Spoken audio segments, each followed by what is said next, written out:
来关心苹果新手表啊，和美国拜登政府认定涉嫌侵权的证据，即马红禁止进口，不过苹果公司决定要提出上诉。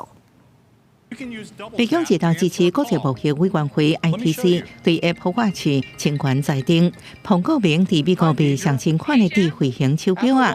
了后，苹果声明强烈无同意对国际贸易委员会 （ITC） 的决定加摆渡令，来采取一切措施，赶紧让 Apple Watch Series 9也个 Ultra 2回归予美国消费者。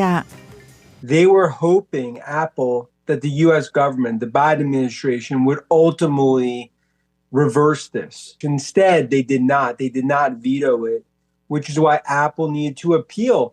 苹果顶礼拜才有风声落地暂停被涉嫌侵权的智慧手表啊，不过一寡通路，比如亚马逊、沃尔玛依然未掉。If they ultimately lose this, I mean, this could be potentially $1 billion of sales in 2024. But for Apple, it's less about the financial, it's more about the PR and what this means from a patent perspective. 国际贸易委员会是伫10月提出建议禁止进口个别侵犯医疗技术马西莫专利权的 Apple Watch 型号。进前，马西莫指控苹果乌人偷摕未报费用技术，搁藏伫个苹果智慧表内底。公司新闻，恩文玲报道。